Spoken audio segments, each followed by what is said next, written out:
sama-sama kita kembali datang kepada Tuhan. Mari sama-sama kita mau naikkan pujian penyembahan kita bagi Tuhan. Oh, haleluya, haleluya, haleluya. Kami bersyukur Tuhan untuk kasih-Mu bagi kami. Kami bersyukur Tuhan untuk karya-Mu bagi kami. Terima kasih Yesus, terima kasih. Kami bersyukur untuk pengorbanan-Mu bagi kami. Kami bersyukur untuk karya salib-Mu bagi kami. Salib-Mu memberi kami kekuatan. Salib-Mu memberi kami kemenangan. Salib-Mu memberi kami harapan. Oh, terima kasih Tuhan.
hidup.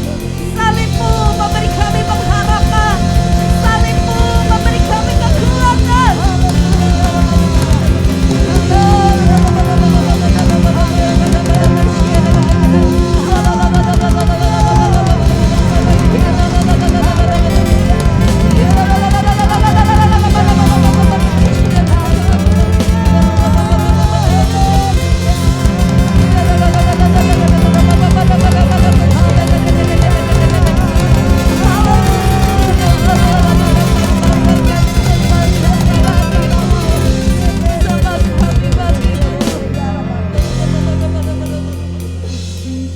Engkau yang kami sembah dalam hidup kami. Salibmu yang menebus dosa kami. Salibmu yang memberi kami harapan.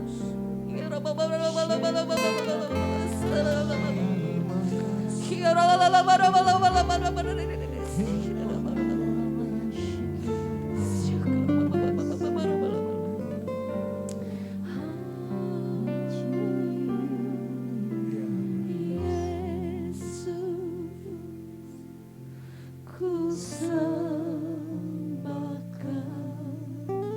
sujud di hadapanmu,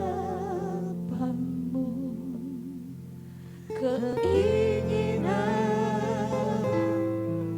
dalam hidupku hanya untuk menyembah. Katakan kepada Tuhan, Yesus kami sembahkan. Yesus, ini kami Tuhan. Kami sujud di hadapan-Mu.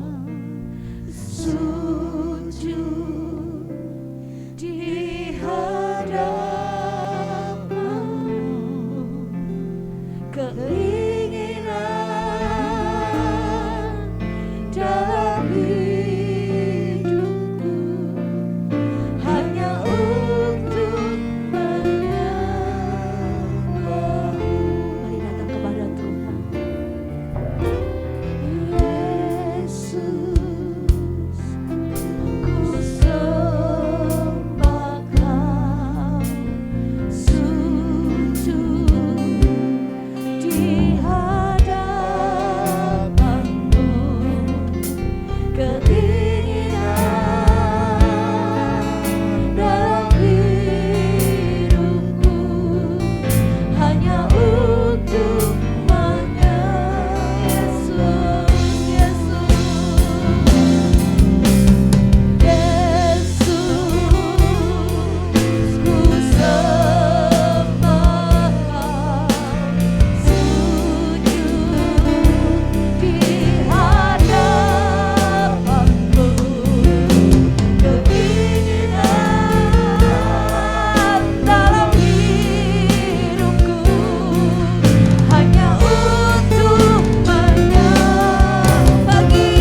Biarlah pujian selalu keluar dari hati yang mengucap syukur, dari hati yang tulus mengasihi Tuhan. Sebab besar kasih setianya bagi kita, sebab besar kasih setia Tuhan. Pengorbanan yang Dia kerjakan di atas kayu salib memberi kita kehidupan, memberi kita kemenangan, memberi kita keselamatan. Terima kasih Yesus, terima kasih Tuhan, terima kasih, terima kasih. Sungguh besar pengorbananmu bagiku,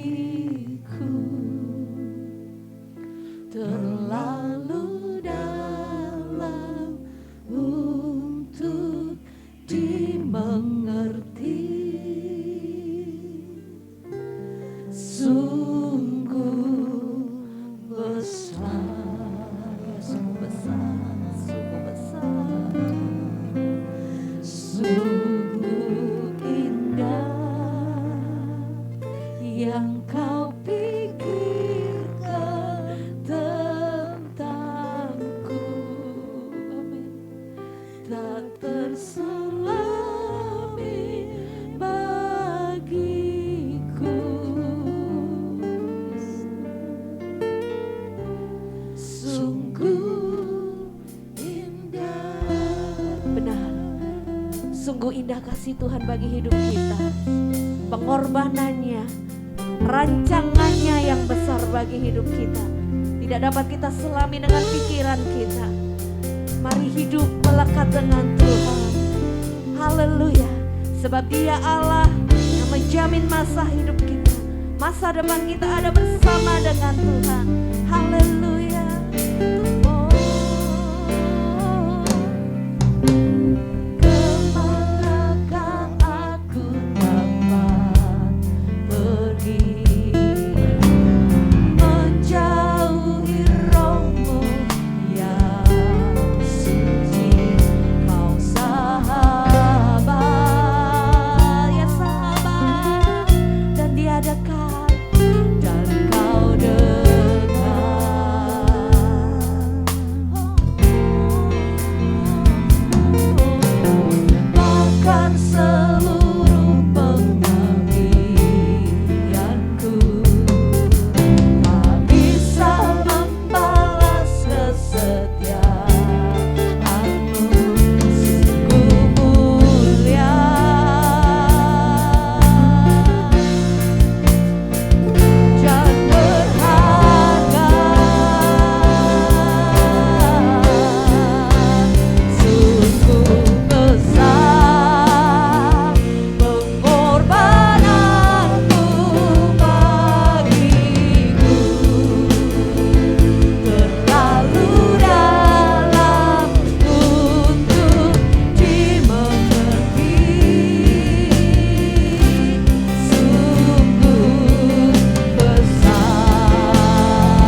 bersyukur buat kasih setiamu bagi kami.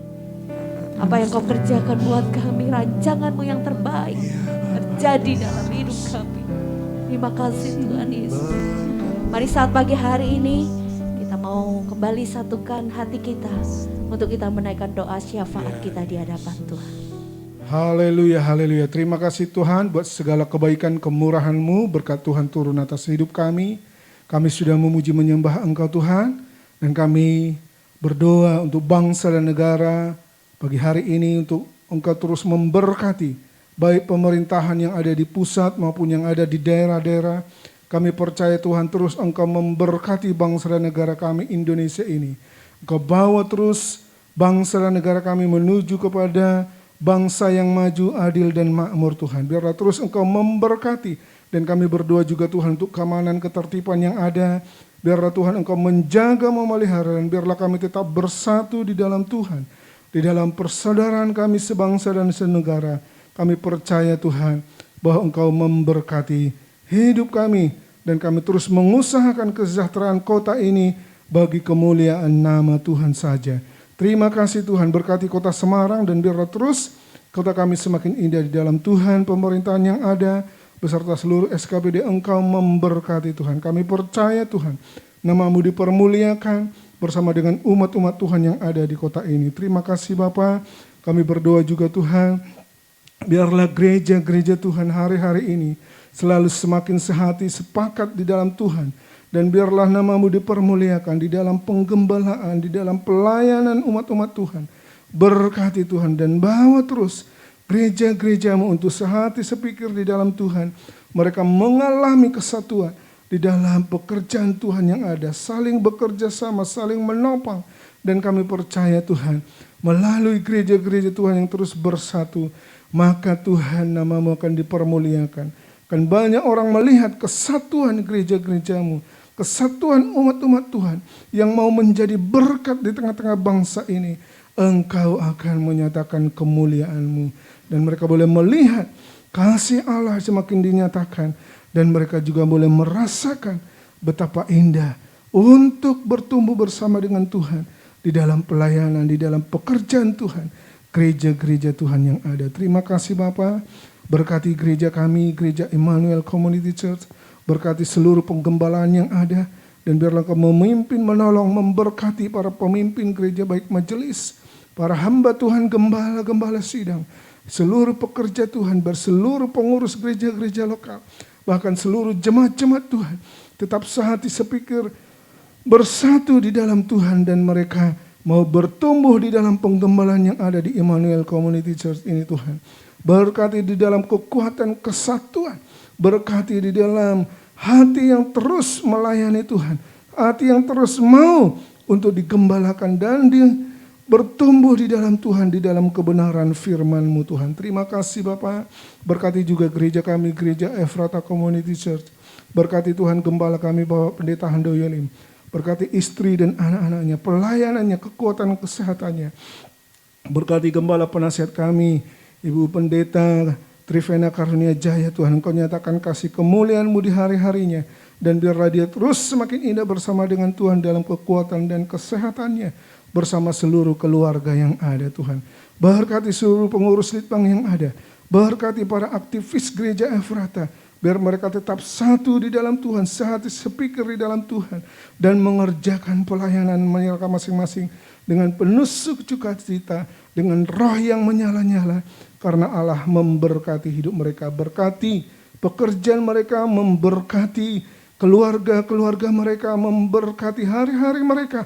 Dan biarlah mereka terus tetap setia, percaya dan bertumbuh di dalam Tuhan, di penggembalaan yang ada di Ephrata ini Tuhan. Terima kasih Bapak, berkati seluruh hamba-hamba-Mu, staf gembala, hamba Tuhan, full timer yang ada, bahkan seluruh Tuhan yang bekerja di dalam pekerjaan pelayanan Tuhan di tempat ini. Engkau terus berkati hidup kami. Terima kasih Bapak.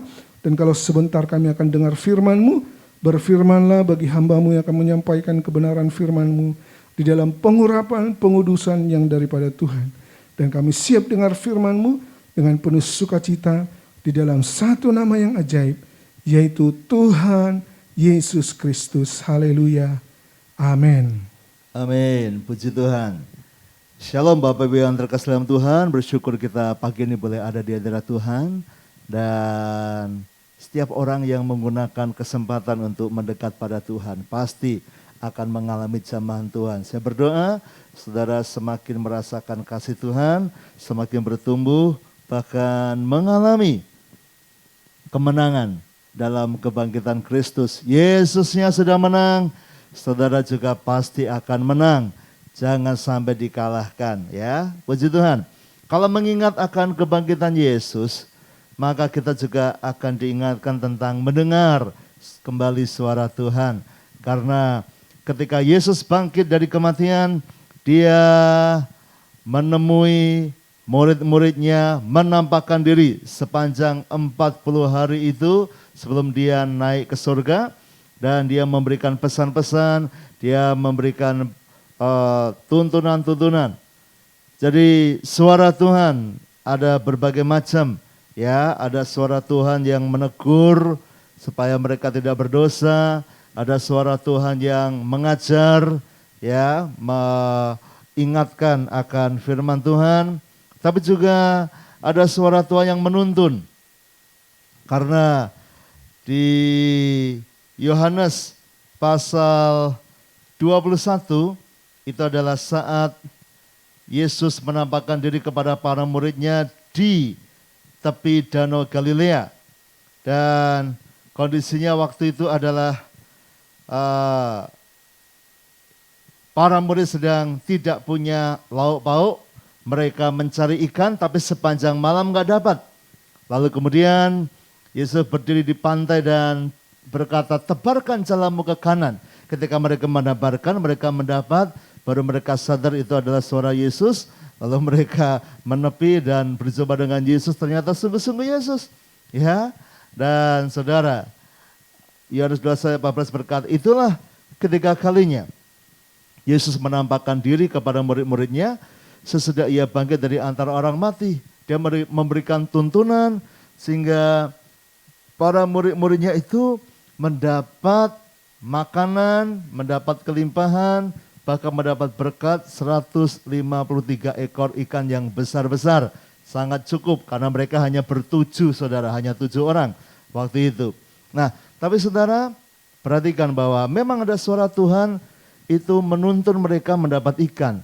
Tapi sesungguhnya semua peristiwa itu dibuat Yesus bukan untuk memberi mereka makan saja.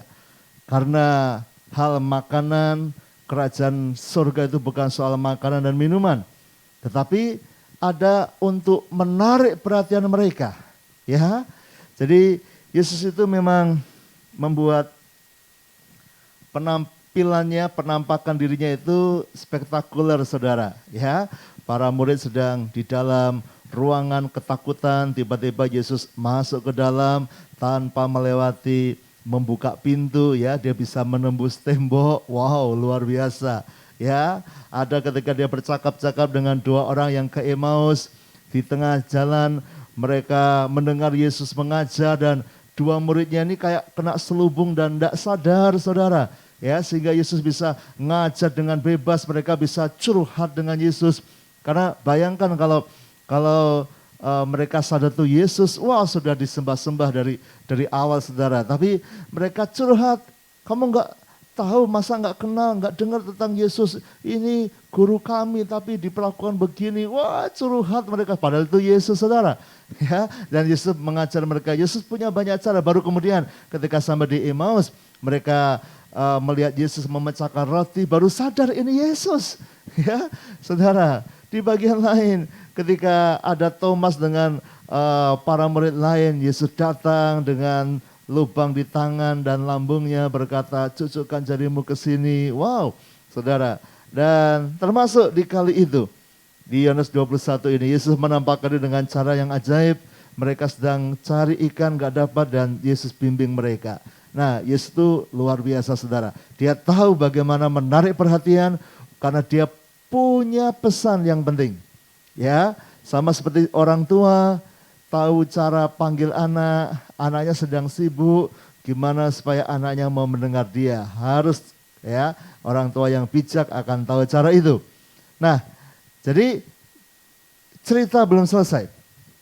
Yohanes 21:14, Yesus menampakkan diri setelah para muridnya mendapat ikan itu. Tapi dilanjutkan dengan ayat 15. Yohanes 21. Sesudah sarapan, Yesus berkata kepada Simon Petrus, Simon, anak Yohanes, apakah engkau mengasihi aku lebih daripada mereka ini? Jawab Petrus kepadanya, benar Tuhan, engkau tahu bahwa aku mengasihi engkau. Kata Yesus kepadanya, gembalakanlah domba-dombaku. Kata Yesus pula kepadanya untuk kedua kalinya, Simon anak Yohanes, apakah engkau mengasihi aku? Jawab Petrus kepadanya, benar Tuhan, engkau tahu bahwa aku mengasihi engkau. Kata Yesus kepadanya, gembalakanlah domba-dombaku. Kata Yesus kepadanya untuk ketiga kalinya, Simon anak Yohanes, apakah engkau mengasihi aku? Maka sedih hati Petrus, karena Yesus berkata untuk ketiga kalinya, apakah engkau mengasihi aku? Dan ia berkata kepadanya, Tuhan, engkau tahu segala sesuatu, engkau tahu bahwa aku mengasihi engkau. Kata Yesus kepadanya, gembalakanlah domba-dombaku. Aku berkata kepadamu, sesungguhnya ketika engkau masih muda, engkau mengikat pinggangmu sendiri, dan engkau berjalan ke mana saja kau kehendaki. Tetapi jika engkau sudah menjadi tua, engkau akan mengulurkan tanganmu dan orang lain akan mengikat engkau dan membawa engkau ke tempat yang tidak kau kehendaki. Dan hal ini dikatakannya untuk menyatakan bagaimana Petrus akan mati dan memuliakan Allah. Sesudah mengatakan demikian, ia berkata kepada Petrus, ikutlah aku. Wow, saudara, rupanya kepada nelayan yang namanya Simon Petrus ini, yang sudah kembali ke hidup lamanya, Tuhan bicara melalui menangkap ikan. Dan itu membuat Simon Petrus sadar, ini benar-benar Yesus yang luar biasa, karena sepanjang malam dia sudah nggak dapat ikan, tapi kemudian dia mendapatkannya. Saudara, dari karena tuntunan Yesus ini. Jadi sekali lagi, Tuhan tahu cara bicara, saudara. Caranya bisa beda-beda, tapi Anda akan menemukan Tuhan bicara kepada Anda, ya. Nah, ada berbagai macam suara Tuhan. Yang kali ini kita belajar suara Tuhan yang memulihkan dan suara Tuhan yang menuntun buat masa depan, ya. Jadi Simon Petrus ini sudah menyangkal Yesus 3 kali sebelumnya. Tapi kemudian pagi itu Yesus bertanya, apakah engkau mengasihi aku? Yesus berkata, ya aku mengasihi engkau. Ya, dan Yesus berkata, gembalakan domba-dombaku. Menarik, Yesus tidak berkata kepada Petrus seperti kalau manusia habis dikecewakan. Petrus, kamu itu kenapa? Kenapa kamu sampai menyangkal aku? Kenapa kamu menyangkal? Ya, Yesus tidak singgung sama sekali. Bahkan Yesus pakai pertanyaan, apakah kau mengasihi aku lebih dari semua ini, lebih dari mereka ini? Nah, saudara, Petrus berkata, aku mengasihi engkau. Wah, kalau mengasihi kenapa kemarin kamu menyangkal aku? Tidak pernah, saudara. Mengapa? Yesus itu bukan pendakwa. Kita berkata, pendakwa itu adalah si iblis. Tapi Yesus itu Bapa yang mengasihi, Bapa yang seperti ketika anak bungsu sudah meminta warisan, menjual harta bendanya, lalu menghabiskannya dengan para pelacur sampai jatuh miskin. Kemudian dia menjadi penjaga babi, makan aja susah, lalu akhirnya kembali ke rumah bapaknya. Dan ketika kembali ke rumah bapak, Bapa itu memulihkan dia. Itu gambaran Bapa di surga dan gambaran Yesus, saudara, yang mau menerima, ya. Dan ini dibuktikan ketika dia berbicara kepada Simon Petrus.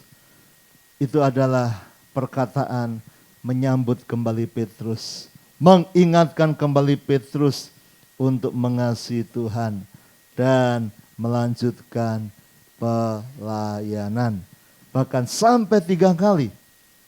Mengapa? Karena Simon Petrus juga 3 kali menyangkal Yesus Orang yang menyangkal Yesus itu membuktikan dia tidak sayang dengan Yesus, tidak mengasihi Yesus.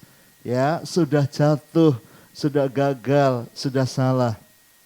Tapi Tuhan memberi kesempatan kedua, memberikan tuntunannya. Apakah engkau mengasihi? Kalau mengasihi, ayo kembali, gembalakan domba-dombaku.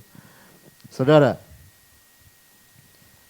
suara Tuhan selalu menuntun kita untuk kembali. Sekali lagi saya ulangi. Suara Tuhan selalu menuntun kita untuk kembali melayani Tuhan. Ada banyak orang bertanya, gimana bedakan suara Tuhan? Suara Tuhan kayak apa? Ini tadi saudara, salah satunya. Ada suara Tuhan yang akan menuntun Anda untuk kembali melayani. Termasuk buat Anda yang sudah gagal, Anda yang sudah jatuh, terpuruk, Anda yang sudah meninggalkan Tuhan, meninggalkan pelayanan, pengen mundur, Anda sudah jatuh dalam ikatan-ikatan dosa, sudah mengecewakan. Kalau yang muncul di hatimu pikiran bahwa kamu itu enggak layak, kamu itu siapa, kamu itu sudah gagal, kamu itu sudah berdosa besar, enggak layak buat pekerjaan Tuhan. Saudara, jangan dengarkan, karena itu pasti suara pendakwa. Dan pendakwa adalah iblis. Tapi suara Tuhan adalah seperti Yesus kepada Petrus ini. Handoyo, apakah engkau mengasihi aku? Handoyo, gembalakan domba-dombaku. Saudara, itu suara Tuhan. Tuhan pengen Anda bangkit lagi. Tidak terikat dengan dakwaan, dengan dosa masa lalumu. Tuhan mau Anda mengakui, membereskan, tapi bergerak maju. Seperti kata Paulus, ya, aku berlari-lari ke depan, mengarah pada tujuan, melupakan yang telah lalu. Masa lalu biar berlalu, yang baru sudah datang. Saudara, Tuhan Yesus tidak mengungkit lagi masalah bagaimana Petrus menyangkal dia, karena dia tahu Petrus sudah menyesal. Ya, karena ketika dia habis menyangkal Yesus 3 kali ayam berkokok, Yesus memandang dia, Petrus sadar, dia lari dengan menangis bahwa dia sudah menyangkal. Dia sudah menyadari kesalahannya, tapi dia masih terikat dengan itu. Dan dia mungkin sudah memikirkan, aku tidak usah pelayanan lagi, aku tidak usah lagi ngurusin jemaat-jemaat Tuhan, aku tak kembali menangkap ikan. Dan itu yang dia lakukan sepanjang malam dan gagal, saudara. Tapi kemudian paginya Yesus datang, membuat dia bisa nangkap ikan lagi. Tapi tidak berhenti di situ. Tuhan pengen dia kembali melayani. Suara Tuhan selalu akan menuntun kita menjadi berkat buat banyak orang. Jadi kalau Anda mendengar suara dalam pikiran, dalam hatimu, dan itu membuat Anda, gak usah pelayanan, tinggalkan gereja, gak usah kebaktian, gak usah baca Alkitab, jangan berdoa. Nah, itu pasti bukan suara Tuhan. Karena suara Tuhan akan menuntun kita untuk melayani Tuhan, untuk mendekat pada Tuhan. Ya, atau Anda mendengar suara yang mendakwa. Kamu sudah salah, kamu sudah jatuh dalam perzinahan, kamu sudah jatuh dalam kenajisan, kamu sudah tinggalkan gereja, kamu sudah berbohong, kamu sudah mencuri, kamu sudah bersalah, dan macam-macam dakwaan begitu banyak. Itu pasti juga bukan suara Tuhan. Itu suara pendakwa, suara si iblis yang mau mengikat Anda supaya engkau tidak bergerak. Tapi perhatikan suara yang disampaikan kepada Petrus. Malah berkata, kamu mengasihi aku? Ini memang ada harus menjawab, ya aku mengasihi engkau. Oke, ayo gembalakan domba-dombaku. Beri makan anak-anak dombaku. Ayo masuk pelayanan. Ayo bantu yang lain. Jadi saudara, ciri suara Tuhan itu membawa kita makin melayani. Kalau ada Anda mendengar suara di pikiranmu, khususnya para lansia, opa, oma, karena saya banyak mendengar, lalu mereka berkata, aku wis ora kanggo, aku sudah enggak dipakai, aku sudah enggak berguna, aku bisa apa, aku sudah enggak bisa apa-apa. Ya sudah, saudara, itu suara pikiranmu sendiri, atau jangan-jangan suara dari si jahat. Karena suara Tuhan Yesus pasti berkata, apakah engkau mengasihi? Kau mengasihi Yesus? Jangan berhenti. Ayo layani aku. Ayo gembalakan domba-domba. Ayo jadi berkat. Ya, ayo Bapak Ibu, tetap semangat. Bahkan Yesus memberikan bekal kepada Petrus tentang masa depannya. Masa muda kamu akan kemanapun yang kau mau, tapi akhirnya engkau akan ikuti. Dan Yohanes berkata, ini Tuhan sedang ingatkan Petrus, nanti dia akan mati mengiring Yesus. Kenapa? Karena Yohanes memang adalah murid Yesus yang paling terakhir matinya. Ya, dibandingkan dengan Simon Petrus itu meninggal pada tahun 60-an Masehi, ya sekitar 65-66. Nah, tapi beberapa orangnya jadi martir, ya, para murid, orang-orangnya Yesus, para murid Yesus, ya, Thomas ditombak dan seterusnya.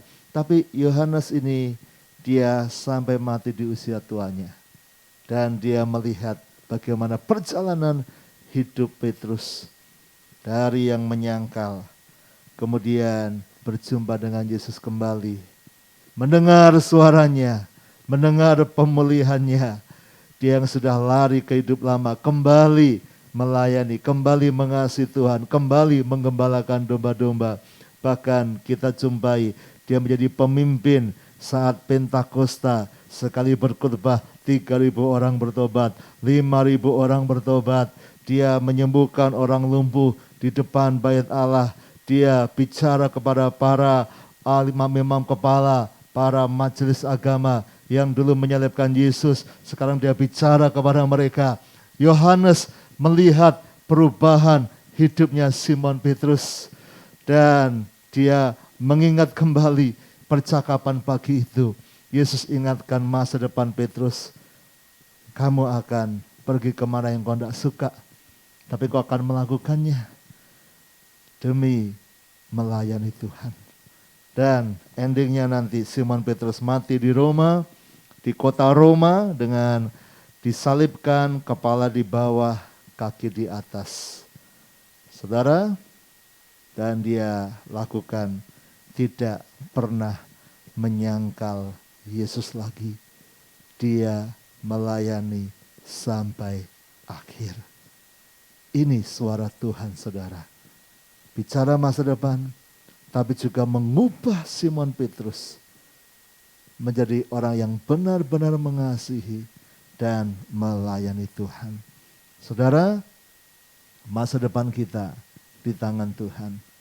Dengar suaranya, dia akan menuntun. Jangan takut. Tidak semua akan jadi martir kayak Simon Petrus, ya, tapi semua orang akan melayani Tuhan seperti Simon Petrus. Jadi sekali lagi, pagi ini saya mendorong kita untuk dengar-dengaran suara Tuhan dan bisa memilah.